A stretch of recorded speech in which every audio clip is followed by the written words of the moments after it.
बिस्मिल्लाहिर्रहमानिर्रहीम। जैसे कि आप जानते हैं, Quetta Gladiators versus Islamabad United जो कि आज मैच खेला गया और क्वेटा ग्लैडिएटर्स अपनी शानदार कारकर्दगी दिखाते हुए आज का मैच ये भी जीत गई है। तो क्वेटा ग्लैडिएटर्स की बैटिंग हाईलाइट आपको बताते हैं। सबसे पहले जेसन रॉय ने 18 बॉलों पर 37 रन बनाए और उसके बाद सऊद शकील ने 6 बॉलों पर 2 रन बनाए और उसके बाद 9 बॉलों पर 9 रन बनाए और अली रोसा ने 38 बॉलों पर 34 रन बनाए। उसके बाद सरफराज अहमद 6 बॉलों पर 1 रन बनाकर आउट हो गए। तो सरफराज अहमद के बाद शरफैन नदरफोर्ड आए जिन्होंने 23 बॉलों पर 29 रन बनाए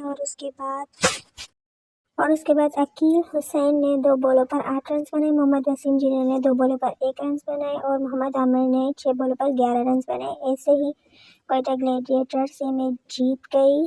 तो अब बताते हैं आपको इस्लामाबाद यूनाइटेड की बैटिंग हाइलाइट्स। उसके बाद इस्लामाबाद यूनाइटेड के कॉलिन मुनरो ने 22 बॉलों पर 20 रन बनाए और एलेक्स हेल्स ने 9 बॉलों पर 21 रन बनाए। सलमान अली आगा ने 23 बॉलों पर 32 रन बनाए। शादाब खान ने 2 बॉलों पर 4 रन बनाए और उसके बाद आजम खान ने 4 बॉलों पर 1 रन बनाया। जॉर्डन कोस ने 21 बॉलों पर 19 रन बनाए और इमाद वसीम ने 15 बॉलों पर 9 रन बनाए। फ़हीम अशरफ ने 14 बॉलों पर 20 रन बनाए और हनीन शाह ने जो कि नसीम शाह के भाई हैं उन्होंने 7 बॉलों पर 2 रन बनाए। तो जल्दी से सब्सक्राइब करें।